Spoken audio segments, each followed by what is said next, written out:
Hermano y amigo invisible, una vez más, Jorge Mera Chinga. Saludo. La charla que le tengo para esta ocasión, espero que le ayude o le sirva como un alimento muy especial para toda su vida. Y para que le sirva para toda su vida, anhelo que este alimento le resulte muy delicioso y nutritivo a tal punto que cada vez que lo consuma le sea de provecho a usted y a otras personas a través de usted. Este alimento lo comenzaré a sazonar a partir de una pregunta de carácter espiritual. Y la pregunta es: ¿habrá nuevo nacimiento sin que haya arrepentimiento? ¿Qué dice usted? ¿Qué dice? Para responderle a esta pregunta e ir sazonándola a la vez, empiezo diciendo que cuando una persona recibe a Cristo en su corazón, ya nació de nuevo, ya nació de nuevo. Pero también debo decirle que no se puede genuinamente recibir a Cristo ni nacer de nuevo si el corazón de la persona no está sinceramente contristado, si el corazón de la persona no está sinceramente humillado, afligido o quebrantado. Es decir que no se puede recibir a Cristo ni nacer de nuevo si el corazón de la persona no está sinceramente arrepentido. ¿Por qué? Bueno, porque por la Biblia entendemos que para efecto de la salvación, cualquier corazón que el Espíritu de Dios no lo haya contristado, humillado, afligido o quebrantado, es un corazón que no se ha arrepentido. Es decir, es un corazón endurecido, es un corazón herméticamente cerrado, y por lo tanto el Espíritu del Señor Jesucristo no podrá entrar a morar o a habitar en ese corazón cerrado. Entonces diremos que el arrepentimiento es la herramienta o es el instrumento que elaborará la clave, o es el instrumento que elaborará la llave que servirá para abrir a Cristo la puerta de nuestro corazón. Es la clave o es la llave para abrir desde adentro la puerta de nuestro corazón. Entonces, la clave o la llave para el nuevo nacimiento se llama arrepentimiento. Arrepentimiento. Este arrepentimiento y este afligir o contristar lo podemos entender mejor si leemos por lo menos el Salmo 51, 17 y 2 Corintios capítulo 7, versos 9 y 10. En el Salmo 51, 17 se nos dice que Dios no desprecia un corazón contrito y humillado. Y en 2 Corintios capítulo 7, versos 9 y 10 se nos aclara el por qué Dios no desprecia un corazón contrito y humillado, y también se nos aclara el por qué Dios sí desprecia un corazón que también está contrito y humillado.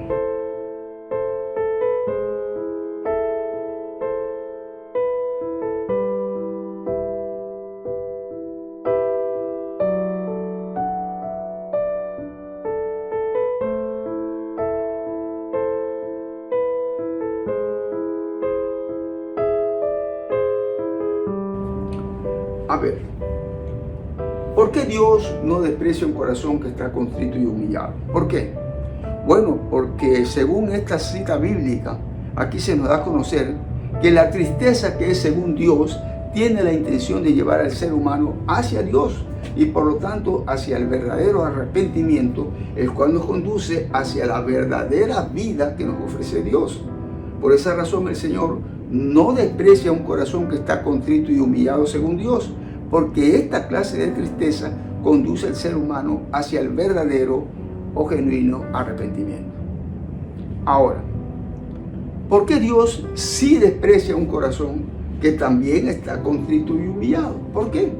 Bueno, porque según esta misma cita bíblica, aquí se nos da a conocer que la tristeza que es según el mundo tiene la intención de llevar al ser humano hacia el mundo y por lo tanto hacia el falso arrepentimiento, el cual nos conduce hacia la falsa o aparente vida que nos ofrece este mundo. Por esa razón el Señor sí desprecia un corazón que está contrito y humillado según el mundo, porque esta clase de tristeza conduce al ser humano hacia el mundo y en consecuencia hacia la misma muerte. Ahora, si nosotros seguimos escudriñando las Escrituras y revisamos Apocalipsis capítulo 3, versos 19 y 20, aquí podemos comprobar una vez más la importancia de ser contristado según Dios. Porque como dije hace un momento, el ser contristado según Dios nos conduce hacia un verdadero y genuino arrepentimiento. Aquí en esta cita bíblica se nos permite comprender que después de que el Señor Jesús, después de que les da a conocer a los de la iglesia en la Odisea cuál era el problema espiritual de ellos, les dice que si uno de ellos es celoso y se arrepiente de sus malas obras, entonces él entrará a morar y a cenar con el arrepentido, y el arrepentido cenará simultáneamente con él. Y nótese que aquí hay una expresión muy importante de resaltar, y es el término entonces, lo que significa que hay una consecuencia. Si el ser humano se arrepiente de sus malas obras, entonces el Señor entrará a morar en ese corazón. Lo que significa que si no se arrepiente de sus malas obras, el Señor no entrará a morar en ese corazón. Nótese eso a lo largo de la charla.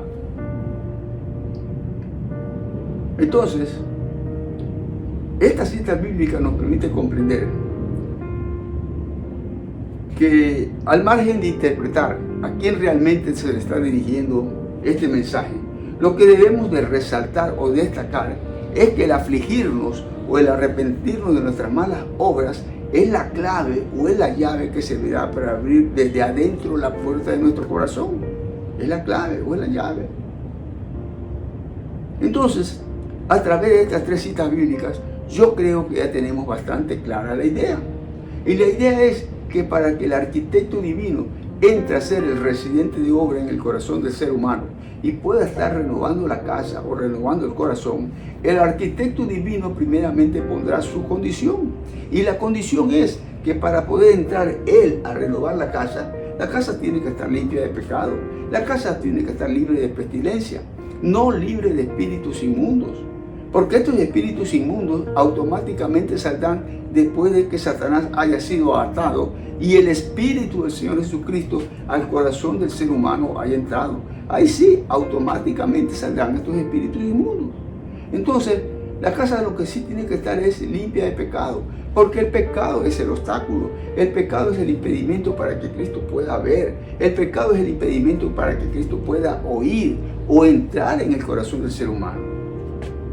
Entonces el impedimento no son los espíritus inmundos, el impedimento se llama pecado, porque el pecado es el que le huele mal, el pecado es el que le apesta al Señor Jesús. Y dicho sea de paso, la única manera, y escúcheme bien, la única manera de poder atar a Satanás para que Cristo pueda entrar y ser el residente de obra en el corazón del ser humano y pueda estar renovando la casa o renovando el corazón, la única manera de atar a Satanás es a través del Espíritu de Dios, porque es el Espíritu de Dios el que nos convence de pecado, de justicia y de juicio para que nosotros las personas nos arrepintamos, seamos perdonadas y salvadas. Entonces es el Espíritu de Dios el que ata a Satanás, porque el Espíritu de Dios es el que usa nuestro arrepentimiento como si fuese una soga. Es decir, usa nuestro arrepentimiento como si fuese una cuerda para poder atar o inhabilitar a Satanás. Es el Espíritu de Dios que lo hace. Entonces, a la luz de esta verdad, ¿cómo es que una persona puede aceptar o recibir a Cristo? ¿O cómo es que una persona puede nacer de nuevo si en su corazón no ha habido un sincero y genuino arrepentimiento? ¿Cómo es que Cristo puede estar ahí si aún hay pecado o si aún hay pestilencia? Eso no es posible. Eso es literalmente imposible. Y si dije que no ha habido un sincero y genuino arrepentimiento, es porque podría existir el caso de que una persona expresó su arrepentimiento por el pecado, pero su expresión pudo haber sido producto de una presión externa.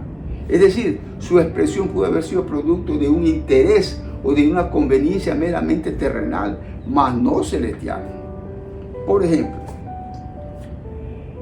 si una persona expresa que se arrepiente del pecado, porque sabe que el arrepentimiento es la manera correcta de cómo relacionarse con Dios, y sabe que al relacionarse con Dios, Dios le podría ayudar en las cosas que tienen que ver con su bienestar aquí en la tierra o con sus intereses personales de la tierra.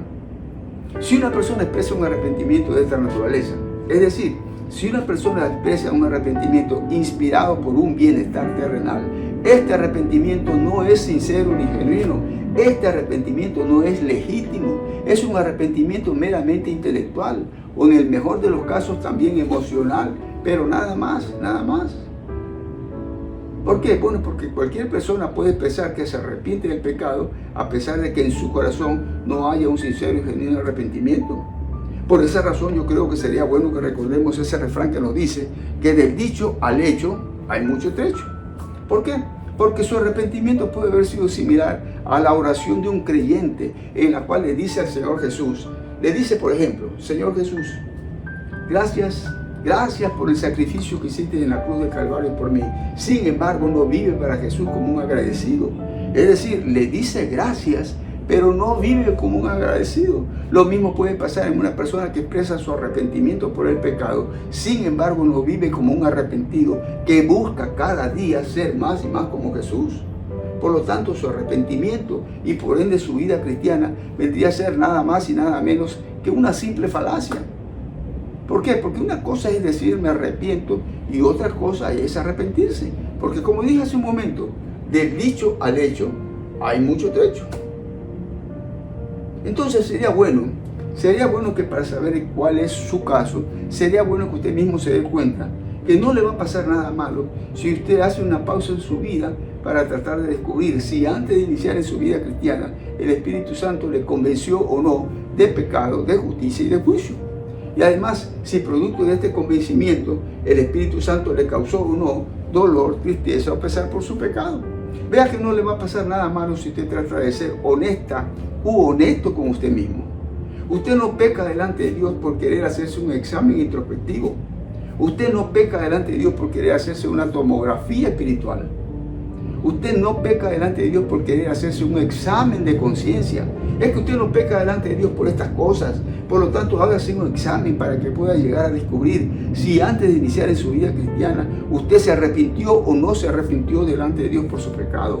Hágase un examen, porque hasta lo que yo entiendo, y escúcheme bien, si es que usted en alguna ocasión sí se arrepintió de su pecado, y si es que su arrepentimiento fue legítimo, hasta de la fecha podría llegar a olvidarse, pero del momento de su nuevo nacimiento yo creo que nunca.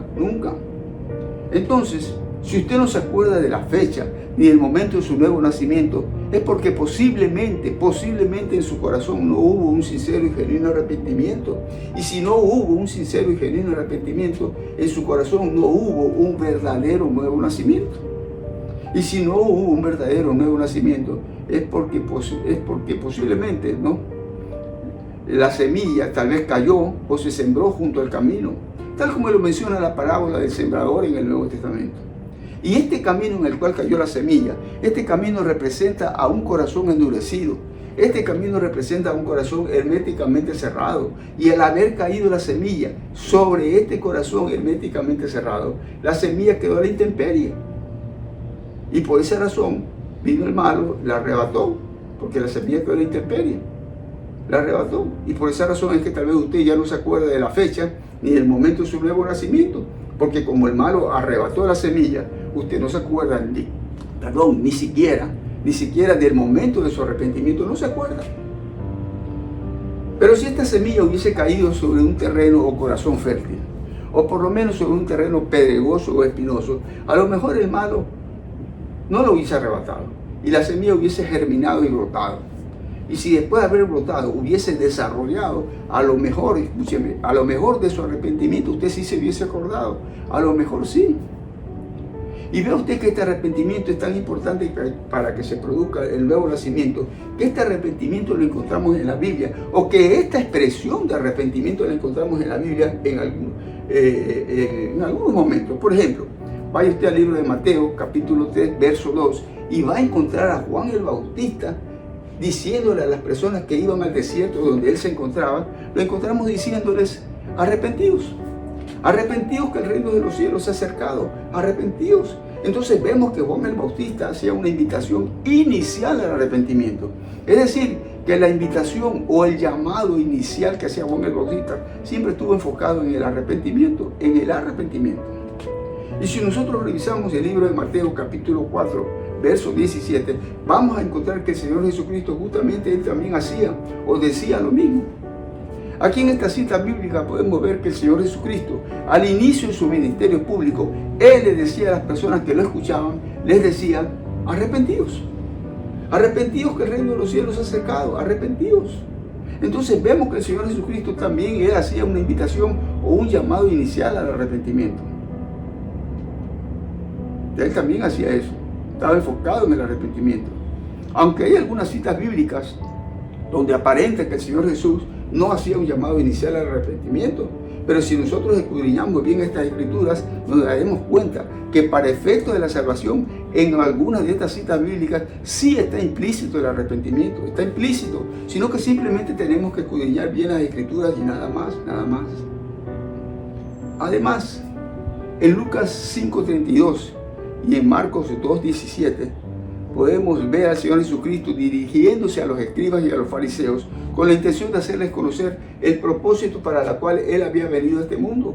Propósito que estaba o que está dirigido justamente es a los pecadores de este mundo. Propósito que se comienza a cumplir a partir del llamado que les hace Dios a los pecadores para que tengan un sincero y genuino arrepentimiento. Y de esa manera se entiende que comenzarán su salvación a partir del nuevo nacimiento. A partir del nuevo nacimiento. Entonces, para que la persona nazca de nuevo y se pueda llevar a cabo la salvación en su primera parte o en su primera etapa, para que esto ocurra, el Señor Jesucristo, después de abrirles el entendimiento a sus discípulos y antes de ascender a los cielos, les dice a sus discípulos que continúen predicando en su nombre el arrepentimiento y el perdón de los pecados en todas las naciones. Es decir, que para el Señor Jesucristo era y es tan importante que se produzca el arrepentimiento, que llama a sus discípulos y les dice, no, yo me imagino llamándoles y diciéndoles, a ver señores, vengan acá. Ustedes saben que yo ya no voy a estar más en esta tierra. Físicamente no me van a ver más.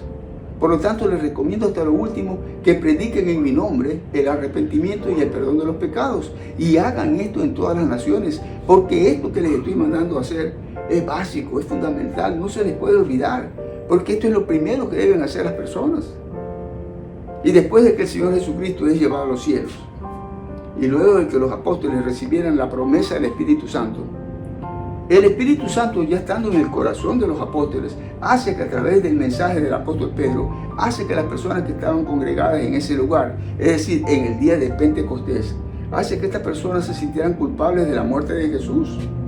Es decir, que el Espíritu Santo que ya estaba en la tierra convenció a la congregación de su pecado, hasta el punto que ellos se afligieron, hasta el punto que ellos, dice la Biblia, que se compungieron de corazón. Es decir, que hubo dolor, tristeza o pesar en su corazón por el pecado de ellos.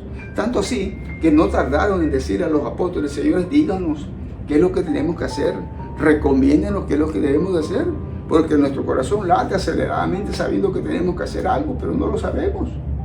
Y el apóstol Pedro, que era el que estaba disertando en ese momento, les dijo, señores, lo que ustedes tienen que hacer es arrepentirse, arrepentirse. Por eso les dijo, arrepiéntanse, bautícense y recibirán el don del Espíritu Santo. En otras palabras, arrepiéntanse, bautícense y recibirán al Espíritu de Cristo en su corazón. Y dicho sea de paso, no les dijo, a ver señores, lo primero que van a hacer ustedes es recibir a Cristo en su corazón.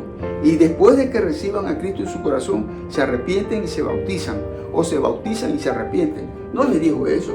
¿Por qué no les dijo eso? Bueno, porque se entiende que hay un orden. Hay un protocolo divino. Léalo. Libro de los Hechos, capítulo 2, versos 37 y 38. Ahí está esa información. O ahí está ese protocolo. Haga una pausa al video y léalo. Y más adelante podemos ver al apóstol Pedro, es decir, en el capítulo 3, verso 19, podemos verlo diciéndole lo mismo, arrepentíos y convertíos, lo cual significa arrepiéntanse de verdad, arrepiéntanse de corazón, porque la palabra convertíos tiene que ver con conversión, es decir, tiene que ver con dar un giro de 180 grados en su vida, de eso se trata la conversión. Entonces, esta conversión o este giro de 180 grados del cual les he hablado nos permite comprender que las palabras me arrepiento no son palabras mágicas, Es decir, no deben ser palabras que después de pronunciarlas y al abrir nuestros ojos, pensemos que por haberlas pronunciado ya nos hemos arrepentido en nuestro corazón. Eso no es correcto, eso no es así. Porque el proceso de conversión no es un proceso mágico. Es decir, no es un proceso en el cual las personas, como si fuésemos magos espirituales, decimos las palabras me arrepiento, al igual que decir las palabras abracadabra y ya está, ya me arrepentí. Eso no es correcto y eso no es así. ¿Por qué? Porque el verdadero arrepentimiento o la verdadera conversión tiene que ver con un verdadero giro de 180 grados en su vida. De eso se trata la conversión. Entonces yo creo que no es correcto decirle a la persona inconversa, a esa persona que aún no ha recibido a Cristo en su corazón, no es correcto decirle que en una oración repita las palabras me arrepiento como si fuesen suficientes para que en su corazón se produzca un sincero y genuino arrepentimiento. Es decir, como si fuesen palabras mágicas, las cuales después de repetirlas, su corazón dará un giro de 180 grados o el arrepentimiento esperado. Eso no es correcto o eso no es así. O eso no es suficiente, sino que el corazón de la persona tiene que de verdad, y escúchelo bien, el corazón de la persona tiene que de verdad estar como en una especie de embarazo espiritual. Es decir, tan persuadido por parte del Espíritu Santo de Dios que la persona se convence de su incredulidad y por ende se convence de la condición pecaminosa en la que se encuentra. Tanto así que su corazón se llena de tanto dolor y tristeza que luego se desborda en un sincero y genuino arrepentimiento. Entonces, ahora sí, de esa manera, las palabras me arrepiento no serán palabras mágicas, sino que serán el resultado auténtico de un verdadero y genuino arrepentimiento. Es decir, serán el resultado auténtico de un arrepentimiento generado según Dios, no según el mundo, sino según la potestad y soberanía de Dios. Entonces, para que el ser humano sepa que le conviene vivir bajo la potestad y soberanía de Dios en todo, para que el ser humano sepa eso, el ser humano tiene que saber que todos los actos morales, buenos o malos, que realizó antes de conocer a Dios, tiene que saber que los realizó al margen de la voluntad de Dios. Y si los realizó al margen de la voluntad de Dios, es porque estaba viviendo bajo la tutoría de otro Dios, o es porque estaba viviendo bajo la tutoría de un falso Dios. Por esa razón, para que el ser humano se escape de las garras de ese falso Dios, para que eso ocurra, Dios mismo a través de la Biblia nos da a conocer que todos los actos morales, buenos o malos, que el ser humano realice estando viviendo bajo la tutoría de ese otro Dios, todos esos actos morales, por muy buenos que sean o parezcan ser, todos esos actos morales Dios los tiene encerrados bajo pecado, son pecados. Es decir, lo malo que usted hace es pecado y lo bueno que usted hace también es pecado, es pecado. Entonces, si usted no se arrepiente de corazón y le sigue llevando a su pecado el son, tiene que saber que voluntariamente está caminando hacia su misma prisión, la cual según Apocalipsis 21:8 es una prisión que arde con fuego y azufre. Léalo, Apocalipsis 21:8, esa es la dirección. Haga una pausa del video y léalo. Entonces, para que el ser humano ya no siga caminando en esa dirección, tiene que arrepentirse de todo corazón y comenzar a vivir bajo la potestad y soberanía del verdadero Dios, Ahora, les aclaro algo más. Para que en el ser humano se produzca la salvación en su primera parte o en su primera etapa y ya no siga viviendo bajo la tutoría de ese falso Dios, para que eso ocurra, el ser humano tiene que saber que no es suficiente arrepentirse de un pecado en particular, que no es suficiente arrepentirse de un pecado puntual, sino que el ser humano tiene que arrepentirse de todos sus actos morales, buenos o malos, que consciente o inconscientemente los realizó antes de conocer a Dios. Actos morales que por su propia naturaleza vendrían a ser actos de incredulidad delante de Dios. Y les aclaro algo más. Para que el ser humano se arrepienta de todos sus actos morales, no les estoy diciendo que el ser humano tiene que hacer un inventario de todos o cada uno de sus actos morales. No les estoy diciendo eso. Lo que les estoy diciendo o tratando de decir es que el ser humano tiene que arrepentirse de su pecado de incredulidad, el cual vendría a ser su pecado general. Y al arrepentirse de su pecado general, está permitiendo que Dios comience en él una nueva historia en su vida. Porque cuando el ser humano se arrepiente de corazón, está haciendo un borrón en su corazón para que Dios pueda establecer en él una nueva cuenta, o un nuevo inicio, o un nuevo comienzo. Lo que significa que por la decisión que usted mismo toma, voluntariamente toma, por la decisión que usted mismo toma, es Dios el que ejecuta el reinicio, es Dios el que le ejecuta el reseteo espiritual en su corazón. Dios es el que lo hace. Y de este reseteo es que justamente nos habla el libro de Hebreos capítulo 6, verso 6, donde se nos da a conocer que si nosotros los creyentes decidimos pecar deliberadamente, volviendo a nuestras andanzas antiguas, lo que nos estamos haciendo es eco de ese proverbio bíblico, el cual compara nuestras acciones con la de un perro que vuelve su vómito, o con la de una porca lavada que se revuelca en su lodo o en su cieno. De eso está hablando el escritor a los hebreos. Por esa razón este escritor nos dice que si los creyentes decidimos pecar así, ya no tendremos más oportunidad. ¿Por qué? Porque se entiende que estamos haciendo un desprecio a la obra redentora de Cristo. Por esa razón este escritor nos dice que es imposible, y escuche bien esta palabra, es imposible que seamos renovados una vez más para arrepentimiento. Y yo digo con mis palabras, es imposible que seamos reseteados una vez más para arrepentimiento. Imposible, imposible. Por esa razón insisto, que si los creyentes decidimos pecar deliberadamente, volviendo a nuestras andanzas antiguas, ya no habrá más oportunidad para el borrón y cuenta nueva. Ahí como que termina todo, ahí termina todo. ¿Se da cuenta? Definitivamente entendemos que para poder recibir a Cristo y nacer de nuevo, el arrepentimiento es lo primero, es lo primero. Acuérdense, Juan el Bautista, el Señor Jesucristo, el apóstol Pedro, el apóstol Pablo, todos ellos enfatizaron en que el arrepentimiento es lo primero. ¿Por qué? Porque se entiende que el arrepentimiento es el que nos conduce a la renuncia. El arrepentimiento es el que nos conduce al despojo de nuestra manera de vivir que estamos llevando antes de conocer a Dios. A esa manera de vivir que tiene el hombre natural de hacer las cosas separado de Dios, o de hacer las cosas al margen de Dios, o independientemente de Dios. Por esa razón, para que el ser humano pueda vivir dependiendo de Dios en todo, para que eso ocurra, Dios a través de la Biblia lo encerró todo bajo pecado. Todo es pecado. Lo malo, como dije hace un momento, lo malo que usted hace es pecado, y lo bueno que usted hace también es pecado. Entonces, si usted no se arrepiente de su pecado de todo corazón y delante de Dios, no podrá ser del Señor su Señor. Y si no puede hacer del Señor su Señor, oiga, tenga mucho cuidado. ¿Por qué le digo esto? Bueno, porque por la Biblia sabemos lo que ustedes ya les he dicho, que si el ser humano no se arrepiente de todos sus actos morales que realizó antes de conocer a Dios, no podrá ser del Señor su Señor. Y si no puede ser del Señor su Señor, oiga, al final de los tiempos, a la hora de decirle, Señor, Señor, por favor, ábreme la puerta del cielo que quiero entrar, el Señor va a sacar su cabeza por alguna ventana.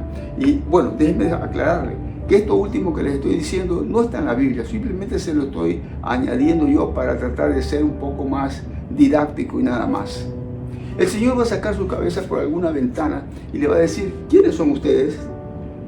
No les conozco, nunca les conocí. Bueno, eso sí está en la Biblia, léalo. Nunca les conocí, no les conozco. Apártense de mí, hacedores de maldad, apártense fuera. Pero la Biblia nos muestra que el ser humano va a insistir, le va a decir, Señor, déjame explicar. Y el Señor posiblemente le va a decir, espérense un momento. Acuérdense que ustedes tenían la Biblia en la tierra. Y la Biblia estaba en la tierra no para que la tuviesen de adorno, sino para que la leyeran, para que la escudriñaran, para que la investigaran. Ahí en la Biblia claramente dice que no toda aquella persona que me diga Señor, Señor va a entrar aquí al reino de los cielos. Aquí al reino de los cielos va a entrar toda aquella persona que en la tierra hizo la voluntad de mi Padre que está aquí en los cielos. Esos son los que van a entrar. Por lo tanto, ustedes, señores, no van a entrar. Pero la Biblia nos muestra que el ser humano va a insistir. Le va a decir, Señor, a lo mejor le va a decir, Señor, discúlpanos. Aquí parece que hay un error. Acuérdate que nosotros en tu nombre profetizamos, en tu nombre predicamos. Es decir, Señor, que no somos cualquier persona. Discúlpanos, Señor. Somos predicadores de tu palabra. Pero el Señor les va a aclarar posiblemente y les va a decir, bueno, ustedes no me escucharon bien. Les he dicho que a ustedes no les conozco, nunca les conocí, fuera de aquí, fuera de aquí. Pero el ser humano, como la Biblia nos muestra que va a insistir, le va a decir, Señor, Señor, disculpen que te volvamos a insistir. Tiene que haber algún error aquí, alguna falla. Porque acuérdate que nosotros en tu nombre echamos fuera demonios. En tu nombre hicimos muchos milagros. Señor, no fueron 2 ni 5 los milagros. Fueron muchos los milagros que hicimos. Señor, y lo hicimos fue en tu nombre, en tu nombre. Pero el Señor les va a volver a decir, bueno, señores, que ustedes no escuchan bien o yo no hablo claro. Les estoy diciendo que a ustedes no les conozco, nunca les conocí, fuera de aquí, fuera de aquí. Pero ellos van a decir, Señor, Señor, espera, no tenemos que explicártelo de alguna otra manera. Y el Señor va a decir, no necesito más explicación, fuera, fuera de aquí. Pero Señor, mira que nosotros, fuera, fuera. Pero Señor, mira, fuera, fuera. Pedro, ven acá. Ven, por favor, sácame todas estas personas de aquí. Oiga, si nosotros hacemos un pequeño cuadro mental de esta posible realidad futura, oiga, esto sí que va a ser espantoso, penoso, que a esas alturas del partido, como se dice coloquialmente, nosotros los creyentes seamos rechazados. Yo no quisiera estar en esos zapatos, por eso estoy tratando de poner mis cuentas al día con el Señor.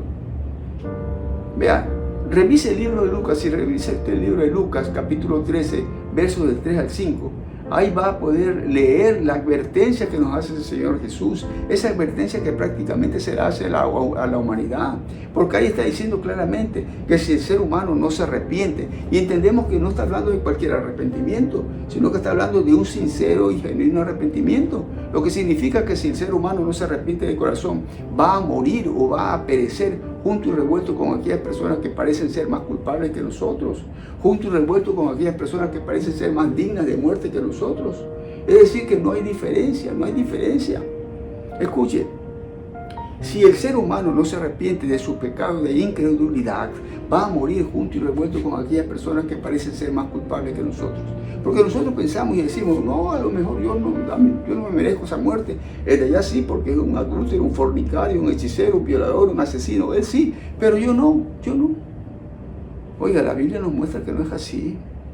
Si el ser humano no se arrepiente de su pecado, va a morir junto y revuelto con aquellas personas que parecen ser más culpables que nosotros. No hay diferencia, no hay diferencia. Entonces, para que la persona pueda recibir a Cristo y nacer de nuevo, yo creo que el mensaje que se tiene que impartir tiene que ser un mensaje enfocado en el arrepentimiento y en el perdón de los pecados, no un mensaje enfocado con la intención de que el ser humano se alivie o se escape de los sufrimientos por los que está atravesando en esos momentos. Porque un mensaje así lo que haría es sacar a flote el dolor y la tristeza que le está ocasionando este mundo, despertando en el ser humano el interés por el bienestar o por la prosperidad de este mundo, y no despertando un interés por un sincero y genuino arrepentimiento. Por esa razón, insisto, el mensaje que se le tiene que impartir a las personas tiene que ser un mensaje claro, tiene que ser un mensaje transparente y un mensaje enfocado, escúchelo bien, enfocado en el arrepentimiento, Pero si a través del mensaje de la palabra de Dios, la persona es inducida o persuadida a buscar el bienestar y no el arrepentimiento, entonces lo que va a suceder es que la persona no nace de nuevo y sigue caminando rumbo al infierno. Por esta razón, o por este método, que es el método de recibir a Cristo en su corazón sin que previamente haya un sincero y genuino arrepentimiento, es un método de evangelismo moderno. Y por este método moderno, creo que existen en el mundo muchas personas que se creen cristianas cuando en realidad no lo son. ¿Por qué digo esto? Bueno, porque por este método de evangelismo moderno, a través del cual la persona ha sido contristada según el mundo, por este método moderno, muchas personas van a querer que Cristo entre a morar en su corazón. Pero el Señor Jesucristo no podrá entrar a morar en su corazón así.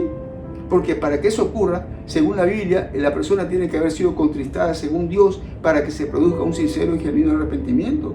Entonces Cristo no podrá entrar a morar en corazón así. Lo que significa que para que Cristo entre a morar en el corazón, el mandato bíblico acerca del arrepentimiento tiene que cumplirse de cajón, sí o sí, de cajón. Y este mandato bíblico, por una parte dice, lo que ustedes ya saben, por una parte dice, arrepentíos, que el reino de los cielos se ha acercado, arrepentíos. Por otra parte dice, arrepentíos y convertíos, arrepentíos y convertíos. Por otra parte dice, arrepiéntanse y crean en el Evangelio, arrepiéntanse y crean en el Evangelio. Por otra parte dice, arrepentíos y bautícense, arrepentíos y bautícense.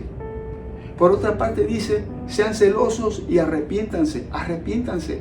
Lo cual traducido a un lenguaje coloquial, podríamos decir como por ejemplo, pónganse las pilas y arrepiéntanse, arrepiéntanse. Entonces, nótese que el término arrepentimiento siempre va por delante. Es lo primero que tiene que ocurrir, el arrepentimiento. Una vez yo escuché decir a un predicador de los Estados Unidos, le escuché decir algo similar a lo que les quiero decir.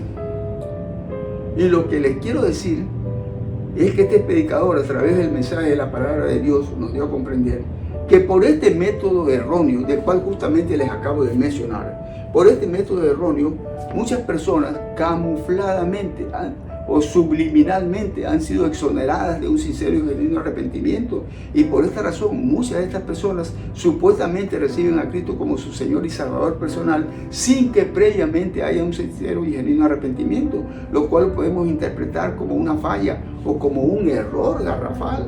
¿Por qué? Bueno, porque por la Biblia entendemos que el Espíritu de Cristo es el sello de calidad en la vida del creyente, y este sello de calidad no puede estar en un recipiente cuyo producto espiritual sigue oliendo mal. No puede estar ahí, no. Se lo repito. Por la Biblia sabemos que el Espíritu del Señor Jesucristo es el sello de calidad en la vida del creyente. Y este sello de calidad, que vendría a ser el Espíritu del Señor Jesucristo, no puede estar en un recipiente, es decir, no puede estar en un corazón cuyo producto espiritual por falta de arrepentimiento sigue oliendo mal. No puede estar ahí, no puede, es imposible. Si nosotros hacemos un cuadro mental de esta posible realidad, si hacemos un cuadro mental, o trasládese mentalmente a una empresa, mejor dicho, de aquí de la tierra, trasládese. Llamémosle a una empresa, una embotelladora de jugos naturales, por ejemplo. ¿Acaso podemos imaginarnos ver a un empleado que está oliendo el producto que está dentro de un recipiente y se está dando cuenta que este producto huele mal y que apesta, y que el empleado diga, apesta, pero no importa, le ponemos el sello de calidad y se va a la venta? ¿Verdad que no? Eso no va a ocurrir. Con toda seguridad nos vamos a imaginar que este empleado va a desechar el producto junto con su recipiente. Con mucha más razón en las cosas espirituales. ¿Acaso nos podemos imaginar que el Señor Jesucristo, el cual es el sello de calidad cuando está en la vida del creyente, que el Señor Jesucristo se está dando cuenta, está percibiendo que un corazón determinado, el producto que está ahí por falta de arrepentimiento huele mal, y que el Señor Jesucristo diga, apesta ese corazón, huele mal, no importa, voy a entrar y ver el sello de calidad como que todo está bien? Eso no va a ocurrir, eso no va a ocurrir. Entonces, si el Espíritu de Cristo no puede estar en un corazón de esa naturaleza, ¿cómo es que la persona se dice ser cristiana? Porque entendemos que para que una persona sea cristiana o cristiano, el Espíritu de Cristo tiene que estar en el corazón. Y no solamente estar en el corazón, tiene que estar en acción. Entonces, insisto, si una persona no tiene a Cristo en el corazón, ¿cómo se dice la persona ser cristiana? Por esa razón, este predicador del cual les estoy hablando, este predicador decía que el 65% de las personas que viven en los Estados Unidos se consideran cristianas cuando en realidad no lo son, no lo son. Yo no sé de dónde sacó esta información o de dónde sacó esta estadística, pero lo que sí puedo decir que si esto es verdad, que si esto es real, esto es sumamente espantoso, penoso. Las personas viven engañadas pensando que son cristianas cuando en realidad no lo son, no lo son. Por esa razón yo no estoy muy convencido de la fidelidad de los mensajes de algunos predicadores, los cuales, conduciendo a la audiencia a una conveniencia meramente terrenal, la audiencia es tan impactada, tan conmovida por esta clase de mensaje, que la audiencia decide recibir a Cristo como su Señor y Salvador personal, sin darse cuenta que no lo están recibiendo como el Salvador personal de sus pecados, sino que lo están recibiendo como el Salvador personal de sus problemas familiares, como el Salvador personal de sus problemas terrenales. ¿Quién no quiere recibir a un Cristo que le va a solucionar los problemas de este mundo, o que le va a hacer sentir feliz en este mundo? ¿Quién no quiere recibir a un Cristo así? Viene un predicador y le dice: levante su brazo derecho los que quieren aceptar a Cristo. Oye, la gente levanta sus dos brazos. O el predicador le dice: dé un paso al frente los que quieren recibir a Cristo. Oye, la gente da 2, 5, 10, 20 pasos, lo que quieran. Porque ¿quién no quiere a un Cristo así? Cualquiera. Vea, hace más de 2000 años, cuando el Señor Jesucristo estuvo físicamente aquí en la tierra, hace más de 2000 años, las personas de aquel entonces tenían el mismo sentir que las personas de hoy en día. Las personas de aquel entonces no estaban esperando a un Cristo perdonador de pecados. Ellos estaban esperando a un Cristo que les solucionase los problemas terrenales. Estaban esperando a un Cristo que les solucionase los problemas sociales que justamente estaban teniendo por causa de la opresión del gobierno romano de aquel entonces. Pero como el Señor Jesucristo no vino a eso, es decir, como la intención de la venida del Señor Jesucristo a la tierra no fue con el propósito de venir a solucionar problemas sociales o terrenales, sino con el propósito de venir a solucionar problemas espirituales, entonces el Señor Jesucristo no les solucionó o no se les involucró en estos asuntos sociales o terrenales. Por esa razón podemos darnos cuenta que más tarde los judíos, en lo más profundo de su corazón, dijeron: bueno, si este no es el Cristo a quien estábamos esperando, entonces crucifíquenle. Lo mismo está pasando en la actualidad. Las personas de hoy en día tampoco quieren recibir a un Cristo perdonador de pecados, solo quieren recibir a un Cristo que les solucione sus problemas sociales o terrenales, o a un Cristo que por lo menos se les interese en proporcionarles bienestar o placer a través de las cosas que son de este mundo. Es decir, que solo quieren recibir a un Cristo que les haga sentir feliz en este mundo y nada más, nada más.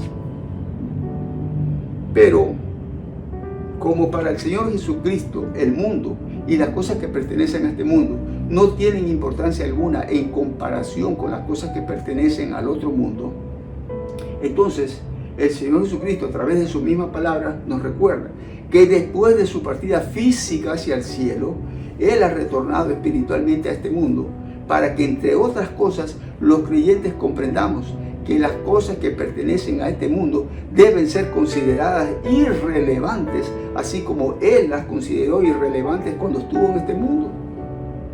Entonces, así como el Señor Jesucristo y así como los apóstoles estimaron las cosas de este mundo como si fuesen basura, nosotros los creyentes también debemos estimar las cosas de este mundo como si fuesen basura. ¿Por qué? Porque de esa manera va a ser más fácil que los creyentes pongamos nuestra mirada hacia las cosas de arriba y no hacia las cosas de la tierra. Ya vemos. Y dicho sea de paso, no les estoy diciendo que las cosas de este mundo literalmente sean basura, no les estoy diciendo eso. Lo que les estoy diciendo o tratando de decir es que debemos estimarlas como tal, es decir, como si fuesen basura, porque como dije hace un momento, eso nos ayuda a poner nuestra mirada hacia arriba y no hacia abajo de la tierra.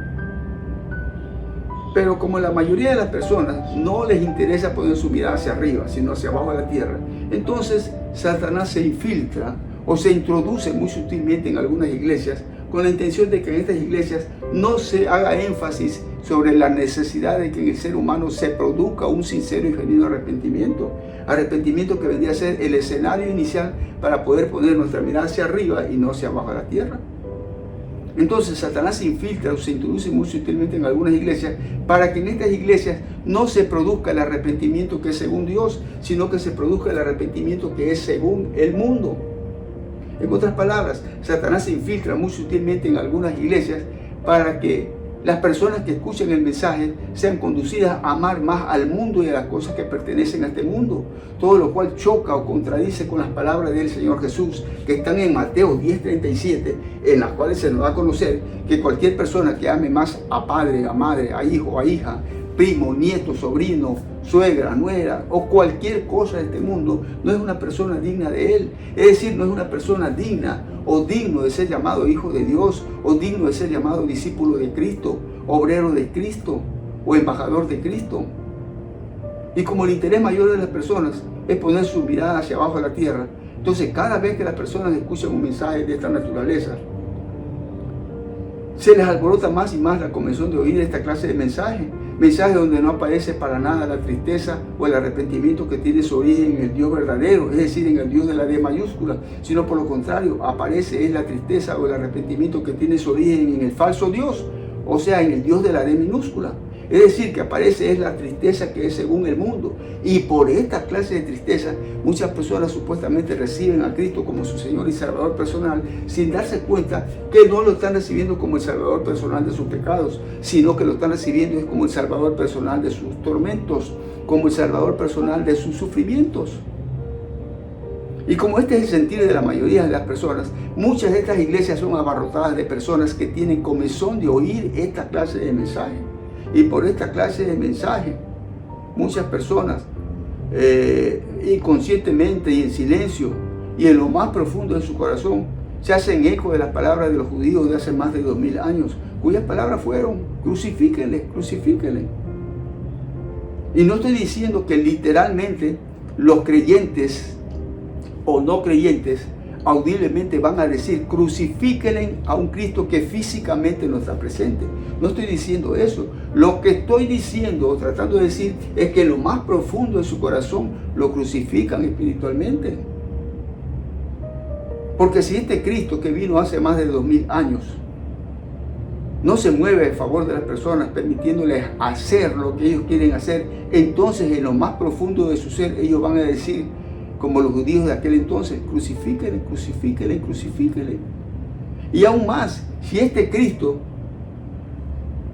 les está recordando constantemente que para ser verdaderos hijos de Dios tienen que ir en pos de Él y negarse a ser a lo que ellos quieren ser, entonces en lo más profundo de su ser o con su manera de proceder, ellos les están diciendo a Cristo: Señor, esto no puede ser.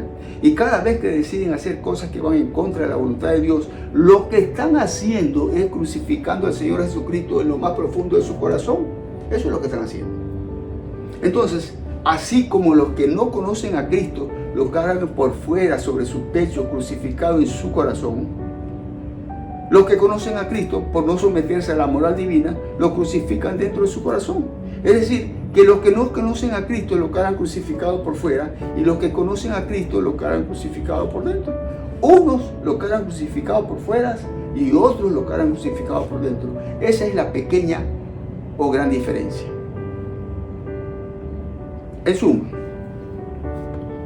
para volver a nacer, por muy bueno que sea o parezca ser el sistema moral en el que vive la persona natural, si este sistema moral ha estado o está bajo la tutela del Dios de este mundo o falso Dios, si esto es así, para volver a nacer, la persona natural tiene que morir al sistema moral y terrenal que ha estado siendo parte de su vida normal. Y para morir a este sistema moral, la persona natural primeramente tiene que volver en sí y reconocer que este sistema de vida moral que ha estado llevando, reconocer que es un sistema que ha sido y es un sistema pecaminoso delante de Dios. ¿Y por qué es un sistema pecaminoso delante de Dios? Bueno, porque por la Biblia sabemos que todo acto moral que la persona natural realice antes de conocer a Dios es un acto inmoral delante de Dios, y por lo tanto es un acto pecaminoso al cual la persona necesariamente tiene que morir. Es decir, que arrepintiéndose o muriendo a los actos morales que realizó antes de conocer a Dios es la manera como en el corazón de la persona se produce el borrón y cuenta nueva. En pocas palabras, no habrá nuevo nacimiento si en su corazón no hay un verdadero y genuino arrepentimiento. No lo hay. Por último, y para corroborar todo lo dicho hasta este momento, quiero hacerles una pequeña comparación con la parábola del hijo pródigo. ¿Sí? Escuchen. Después de que el hijo pródigo despierta o vuelve en sí y se da cuenta de la condición precaria en la que se encuentra, él en lo más profundo de su corazón reacciona y se arrepiente de esta condición en la que se encuentra. Arrepentimiento que lo levanta y lo pone en marcha, llevándolo hasta donde está su padre. Y va tan arrepentido que en su corazón lleva la intención de que su padre lo perdone y le abra la puerta de su casa y por ende la puerta de su corazón. Y de esa manera poder ser recibido por parte de su padre. Entonces, si nosotros relacionamos esta parábola, si la relacionamos con el tema espiritual de la salvación, podemos decir que el proceder del hijo pródigo nos ayuda a comprender aún más el protocolo divino de Hechos 2:38. Y aquí como que nace una pregunta. Y la pregunta es, ¿por qué este proceder del hijo pródigo nos ayuda a comprender aún más este protocolo divino? ¿Por qué? Bueno, porque lo primero que hizo el hijo pródigo fue volver en sí y sentir pesar por lo malo que había hecho. Y por lo tanto, se arrepintió de la mala decisión que había tomado ante su padre. Tanto así que este arrepentimiento lo ayudó a morir a la condición precaria y pecaminosa por la que estaba atravesando en esos momentos. Es decir, que lo primero que hizo el hijo pródigo fue volver en sí, sentir pesar por lo malo que había hecho y arrepentirse de todo lo malo que había hecho. Y lo segundo que hizo fue ir hacia donde estaba su padre. Y su padre, al verlo de lejos y siendo movido a misericordia, corrió al encuentro hacia donde venía su hijo. Y ya estando frente a su hijo, dice la Biblia que su padre se echó sobre su cuello, lo abrazó y lo besó. Y que inmediatamente después de esto, su hijo le confesó su pecado, produciéndose de esta manera entre ellos un mutuo recibimiento. Es decir, que de esta manera se produjo entre ellos una simbiosis espiritual, por decirlo de esa manera. Y lo tercero que hizo fue ir con su padre y entrar a la casa. Y ya estando dentro de la casa, su padre ordenó que le pusieran ropa nueva, un anillo en su mano, calzado en sus pies, y que mataran el becerro más gordo y que hicieran fiesta y se regocijaran con él. Todo lo cual es una clara demostración de la restauración que estaba recibiendo el hijo pródigo, de la restauración que estaba recibiendo. Entonces, si nosotros unimos estos tres puntos, si lo unimos a las palabras del Padre cuando dijo que su hijo muerto era, y escuche bien esto, cuando dijo que su hijo muerto era, pero que ahora había revivido, todo esto representa o representó la nueva vida que se estaba iniciando en el hijo pródigo, la nueva vida. Por lo tanto, esta parábola nos ayuda a comprender que para poder nacer de nuevo, es decir, para poder llegar a tener una nueva vida, el arrepentimiento es lo primero que tiene que ocurrir en las personas. Porque sin arrepentimiento no hay perdón, sin perdón no hay justificación, sin justificación no hay nuevo nacimiento. Y si no hay nuevo nacimiento no puede ver el reino de Dios. Y si no puede ver el reino de Dios, oiga, no hay salvación, no hay salvación. Por lo tanto, si la persona se arrepiente de su pecado y por ende es perdonada y justificada, es una persona que se ha involucrado en el protocolo divino y por ende es una persona que ha nacido de nuevo. Es decir, es una persona que se ha hecho eco del requisito ineludible que le servirá para poder ver el reino de Dios que le ayudará a crecer y a madurar en el proceso de la salvación. En el proceso de la salvación. Ahora, para la conclusión de esta charla, quiero hacerla haciéndole una pregunta y no más, una pregunta. Y la pregunta es, antes de iniciar su vida cristiana, ¿le convenció Dios de pecado, de justicia y de juicio? ¿Le convenció hasta el punto que pudo reconocer o visualizar el pecado que le mantenía separado de Dios? Y aún más, ¿le convenció de tal manera que le causó dolor, tristeza o pesar por su pecado hasta el punto que se arrepintió sinceramente delante de Dios? ¿Sí o no? ¿Sí o no? Porque debemos de reconocer que para poder recibir a Cristo y nacer de nuevo, el arrepentimiento es lo primero, es lo primero. ¿Por qué? Porque este arrepentimiento vendría a ser como la inscripción que le servirá para poder participar en esta gran maratón espiritual. Y el recibir a Cristo y nacer de nuevo vendría a ser como la línea de partida que le servirá para iniciar y avanzar en esta gran maratón espiritual. Entonces, si hasta la fecha usted no se ha arrepentido de su pecado, es muy posible que usted no esté inscrita o inscrito en el libro de la vida. Y si usted no está inscrita o inscrito en el libro de la vida, es muy posible que usted no tenga habitando al Espíritu de Cristo en su corazón. Y si no tiene habitando al Espíritu de Cristo en su corazón, significa que usted no ha nacido de nuevo. Y si usted no ha nacido de nuevo, significa que usted no ha podido ver el reino de Dios. Y si no ha podido ver el reino de Dios es porque en ningún momento se pudo colocar en la línea de partida para poder participar oficialmente e iniciar y avanzar con su obediencia en esta gran maratón espiritual. Entonces, si usted está asistiendo a una comunidad cristiana y hasta la fecha no se ha arrepentido de su pecado delante de Dios y de todo corazón, por muy buenas o por muy santas que parezcan ser sus actividades cristianas, si usted no se ha arrepentido de sus pecados, sus actividades cristianas podrían estar siendo simples actividades culturales, es decir, que podrían estar siendo simples actividades que serían el resultado de imitar las costumbres cristianas y nada más, y no el resultado de la verdadera fe que produce el arrepentimiento. Por eso, si usted no se ha arrepentido primero, no ha comenzado su vida cristiana como debe comenzar primero, no ha comenzado. Por lo tanto, le animo a que le pida o le ruegue a Dios que le permita ver y ser convencida o convencido de la condición precaria y pecaminosa de la que aún usted no se ha arrepentido. Y le digo pídale, porque la Biblia dice que todo aquel que pide, recibe, y todo aquel que busca, halla, y todo aquel que llama, se le abrirá.